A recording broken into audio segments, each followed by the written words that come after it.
What is up? Welcome into the Early Edge, powered by the almighty SportsLine. I am your host, Alan Bell, and we have a great show lined up for you this Saturday. Before we get to that, let's take a look at how we did yesterday. And, a few red X's on there. But you know what? It's all right. We got a great show lined up today. We're going to knock some of that out. And if I am correct, the Jeweler's Gem has hit the first two legs. Home over Rose and Winthrop money line. We've got Charlotte FC plus half a goal today. So we will find out on their home opener if we are going to hit that one. So best of luck to the Jeweler. You know what? We're all about parlay streaks on this show. And I'd like Jeweler to go ahead and start one, get one going. But you know what? Let's bring in the stars of the show for today. And we're running 5 wide here, M Squared, right here in Nashville. How we doing, my man? Doing well, buddy. Good to see you guys. I love this crew that we have. I love our little Saturday morning shows. These are always fun for me. Beautiful round 3 at the Arnold Palmer. Over 100 college basketball games, UFC, college baseball, NASCAR Xfinity Series. What a beautiful day. No, it is. You know, and for anybody out there, let me throw you a little inside baseball here. So M Squared and Micah cover so many different sports for SportsLine here. And whenever we have like normal shows or live shows, like M Squared has legitimately about 19 different things going on. So when he says Saturday is nice, it's when he gets to focus on one thing. So I absolutely feel him on that. We don't get him that open very often. So when we do, we take advantage. We enjoy it. Now, speaking of Michael Roberts, that pool is looking sharp. The weather is getting better. How we doing? Yeah, jump to the boogie, man. Let's do it. Good weekend, NASCAR in Vegas. Basketball, UNLV's playing well. Exciting time to be in Vegas. And you know, they got all the tournaments, and I think there's 4 tournaments in Las Vegas over the next week. One already started, the West Coast Conference. Yeah, no, you're exactly right. And this is about to be, you know, Vegas is a lot like Nashville, where I am, in terms of there's always people visiting no matter what time of year. But Vegas is about to turn up in the next couple weeks with conference tournaments. There's going to be a ton of people flooding the sports books for that. And then once March Madness gets there, I've been out there for the first weekend of March Madness, and it is pure banana land. And I mean that in all due respect. It is one of the best weekends you can ever have. So if you ever get the chance to do that, do it. It's a ton of fun. Johnny Bowman, looking sharp, my dude. How we doing? What's up, AB? I'm doing good. Yeah, speaking of UNLV, their baseball team isn't doing too bad either. They've won 4 of their last 5 games. So looking forward to it. As Mike mentioned, lots of sports this today and tomorrow, and finish up some college baseball series as well.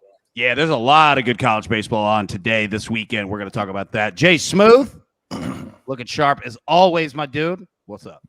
Good morning, AB. How we doing, everybody? I also love these Saturday crews. I mean, so much to talk about. I don't even know where to begin. It's a crazy day in college basketball. We got like 100 games, a ticket to the big dance getting punched, Coach K's last day at Cameron, another 9 conference tournaments. I could go on for hours today. Yeah, it's a great sports day. It's a great sports weekend, and we're going to jump into it right now. So, M Squared, I'm going to throw it to you first here. Talk to us, give us an update here on the Arnold Palmer Invitational and what we're looking at for round 3. Yeah, we're going to see the winds start to pick up. We've seen the course firm up a little bit too. Definitely in the afternoon, wave yesterday became much more difficult. Looking back at the average score yesterday, I believe it was like 74.2, just absolutely brutal conditions. We should see more of the same this afternoon. So if you're playing some of the late round DFS, definitely look for some of the earlier tee times there. But one thing I wanted to comment on too, Luke List yesterday, just absolutely absurd performance. He rated top 5 in strokes gained tee to green and missed the cut because he lost almost 5 strokes putting yesterday. It was absolutely incredible to see. But yeah, very, very tough course conditions. Should see a lot of the international players thrive in some of the more windy conditions that we see today. That is brutal. I mean, losing, that many strokes in terms of putting. It sounds a lot like me, even though, they're losing strokes while in the 60s and 70s, and I'm losing them, at around 103. So a little bit of a difference on that one. All right, Johnny Bubba, talk to us, man. We have got rivalry series across college baseball this weekend. What are we looking at? Yep. So lots of college baseball this weekend, but specifically we have a bunch of rivalry series. We've got UNC Coastal, we've got Clemson, South Carolina, we've got Georgia Tech, Florida, Miami. And obviously these aren't the rivalry teams that are within conference, but these are definitely rivalries, and I'm excited to see how they end up. We've got a couple favorites winning here early on, but I don't think it'll continue. Well, you bring up a good point. Like, there's one thing, and this goes across all college sports, but especially college baseball, that it's one thing when you have a rivalry game like in your conference. It's another thing when you have rivalry games in the state, because a lot of times you played against these dudes in high school, right? Well, you played against these guys, in AAU in the summer. So there's already a little bit of, all right, I know what this dude can do. This guy can't hit a curve. Like, let's smash on him. Yeah, so I really enjoyed that. Those rivalry games, honestly, I find more enjoyment out of those, than some of just your standard conference rivalries. All right, Michael Roberts, coming to you. Now, you are the king of Las Vegas, all right?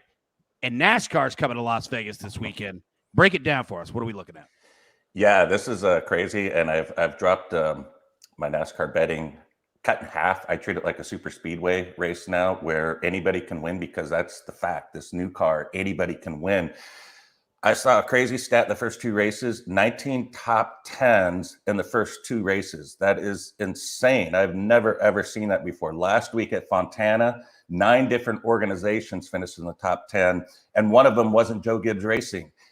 The whole NASCAR betting world has turned upside down with this new car. I need some new notes, some new data. I'm trying to accumulate as much as I can and grab what I can. But what I saw at Fontana, I think I can apply a lot to Las Vegas here. So I've taken a lot of shots with Eric Almirola, with no matchups, just odds to win. Dylan, the ECR engine's really good with the Petty car with Jones. And Tyler Reddick led the first 2 stages last week, most laps, tire issue, but it should have won the race. He had the best car. He was dominating. And we don't say that out of Richard Childress cars, that they're the best car that dominated. We haven't said that since Dale Earnhardt's been there, or Kevin Harvick maybe at one point. But RCR has not been a big program. Richard Petty has not been a program that has done well on the 1.5 or 2 mile tracks, and they looked really good. So there's a lot to go over here. Definitely impressed with the ECR engines, with Petty and Richard Childress. And I think we're going to see the same here. So I have bet Reddick. I've got Chase Briscoe and Jones and Dylan and Almirola so far. And I'll probably take two more other drivers. But it is kind of a crapshoot now. And obviously the favorite won last week with Larson, but he didn't have the best car. He just had to race his way at the end. And it's parity like I've never seen before in NASCAR. So we're going to kind of learn on the way, and I'll kind of share what I'm learning along the way, and just say best of luck. Hope your car wins. That's it. There we go. And I like that there's parity coming, to the sport, because NASCAR has been fantastic for a long time. But, really like kind of during this COVID era, the last 2 years or so, we've seen so many races and so many futures bets and so many Sunday bets where it was legitimately like, okay, just bet the favorite, like bet the 4 favorites. Like you're probably going to hit one of those, right? And more times than not, yeah, that'd be the way to go. And the races were still fantastic, but anytime that you get parity in any league, it's usually always a good thing. So I'm with you on that. All right, Jay Smooth.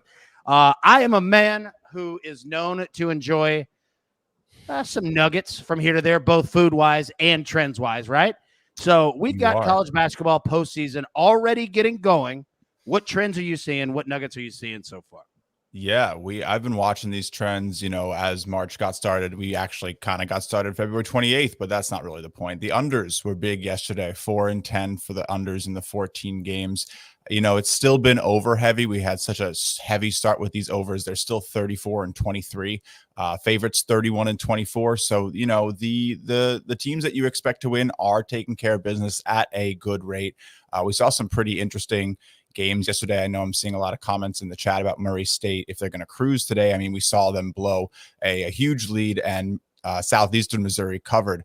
So it's going to be interesting to watch these big numbers. I think sometimes big numbers have been inappropriate in the postseason, but sometimes also you get teams blown out. I mean, Toledo covered by like 25 points yesterday against Bowling Green. So you just need to know maybe which of the teams are more likely to fade or try to fight their hardest for their last bit of their season. But it's going to be a good one. Got some good picks coming. Well, I can't wait to to hear those. And look, we got a lot of good college basketball on the slate for today. And I'll tell you what, we're going to jump into our picks now and not waste any time doing it. So our side play today, usually we go with, something that one of our experts has chosen on the site, whether it be, buckets in soccer, whether it be, Mad Max in college basketball, you name it, right? Somebody taking something, Mike Barner in the NBA. We're going to change it up today. We're going to do something a little bit different. We're going to play a prop bet. We're going to take Steph Curry over 25.5 points. That's it. I'm not going to throw you any nuggets. I'm not going to throw you any crazy stats. We're just going to take Steph Curry over 25.5 points because he's getting the job done tonight, and he will hit that number. So Steph Curry over 25.5. Let's let it rip. All right. M squared. I'm going to say this, not like Coach, but I am going to say it, that this is your show. You know the drill, son. Go ahead and give it to us. What do you got? All right, AB, let's hit some golf round 3. I'll start with one that I was going to give. The books have removed it. If you can find it, great. I played Adam Scott plus 105 over Sung J M last night. That is nowhere to be found anymore, unfortunately. But I still do love Adam Scott at plus money if you can find it. But what I can play and what I did play, what you can still play, Rory McIlroy, Victor Hovland. I'm taking Victor Hovland plus 105 over Rory. Rory has been great. They've both been great, frankly, in this tournament. However, when you look at some of the live strokes gained data, Victor Hovland is still underperformed in terms of off the tee and on the approach, 2 areas that he really excels, especially off the tee. Him and Rory basically are dead even as the top 5 golfers in the world in terms of strokes gained off the tee. We haven't seen that from Victor just yet in this event. That's something that typically comes round 2, round 3. He obviously made a huge move yesterday in round 2. But look for Victor Hovland to maintain and have another solid round in this spot. He is getting plus money, plus 105 here right now. He has a 2-stroke lead in the tournament. If you look at the live tournament odds, he's plus 180 to win. Rory McIlroy plus 330. Gives you a slight edge here on the plus 105. This should be your standard minus 110 on both sides. Take a little bit of the free value here on Victor Hovland. I like anytime M squared finds the value for us, right? Like, that's what we love about this show. And I'm not saying just the audience, me too, because as soon as this thing ends, I start betting everything that the boys have on here as well. All right, Johnny Bowman, talk to me here. You've got one play, college baseball. I love it. Break it down. What do we got? Yep. One college baseball play today. It's going to be Maryland money line minus 125 versus Indiana State. Maryland's strength is their starting pitching depth, and they have another very good starter going today in Ryan Ramsey. He was 5-0 last season with a 1.67 ERA out of the bullpen, and he's made 2 quality starts already this season, going 2-0 with a 2.08 ERA. Maryland's coming off their first loss of the season, and it was in a game that they were up for most of the game. So I expect them to come out strong today. And I think that their starting pitcher will get deep enough where their bullpen won't be affected because they blew it yesterday. Indiana State's weakness is their pitching, and so they should have trouble as the weekend goes along. Indiana State's a solid team, which is why this line is close to a pick'em, but Indiana State had to use a bunch of arms in a close game yesterday against ECU, while UMD's starter can get them deep into the game, as I mentioned. So I'm taking Maryland minus 125 money line. I love it. I absolutely love it. All right, Micah Roberts, you got 2 plays for us. College basketball. Not going to lie. I like both of them. They're strong plays. I think you did well here. Break it down. What do you got? All right, we're going to Rocky Top and in your backyard, guys. And we've got Arkansas coming in, and, they're on a 14-1 run, amazing 4-0 against ranked teams. And it comes down, this is a game, the number is just too high. I mean, come on, we're talking about, okay, yeah, they beat Auburn, they beat Kentucky. They were 3 against Auburn, 2 against Kentucky. Now they're 6 against Arkansas, the best team in the SEC. Come on, man. So this is where it's at. This is the point. I think they're going to win the tournament too next week. I think they're the best team. I really do. So getting the points, that was the edge for me. I mean, I might have laid off if it was like 3 or 2, but the 6 was just stood out. So I had to play that. And then I also had to go with my boys, UNLV. Haven't had a lot to celebrate with UNLV. I don't know, in the last decade, football, everything, baseball. John says they're doing good. That's awesome. But basketball, they've turned it on. They look like one of the best teams in the Mountain West Conference. In fact, Caesars sports books have them the fourth choice to win the conference, which is played at the Thomas and Mack in Las Vegas as well. But the point about that is there's 4 teams expected to make the Mountain West Conference, and UNLV expect to make the NCAA tournament. UNLV is not one of those teams, so they have to win out. And I think they got all kinds of motivation. Take care of New Mexico here. They beat them 85-56 on January 14th. But the run started January 28th. That was against Colorado State. They were 14-point dogs. That rating has shot up since then. They beat them. Then it was against Fresno State. They beat Colorado State again. They swept Reno, and then they beat Wyoming their last time out. And so, those are 3 really good Mountain West Conference teams at the top of the conference, and they handled them. Wyoming and Colorado State, those were impressive. So they're going to go in and I think just fly high, just do what they're doing. And this is a team that came in, only returned 2 starters, 9 people through the portal, brand new coach. I mean, it took them time to mesh, right? But they got something clicking right now. They're playing well, especially on the defensive end, shutting teams down. Very impressed by the Running Rebels. I look for them to win by double digits today. I'm with you. UNLV is a really good basketball team. I love that play. And Arkansas. Tournament. Yeah, exactly, right? And Arkansas, as soon as you put that up, I 100% agree. Like Tennessee and Arkansas are very, very similar basketball teams, especially when they're playing at home.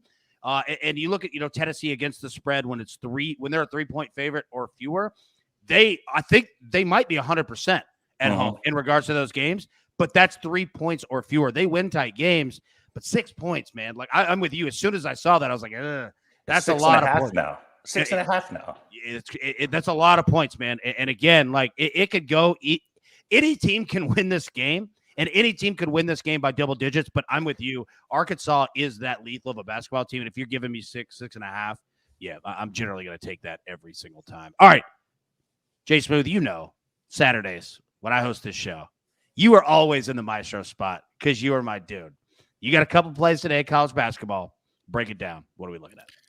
It's a big Saturday responsibility. And I mean, it was a little rough. Weekend, no responsibility. Let's go.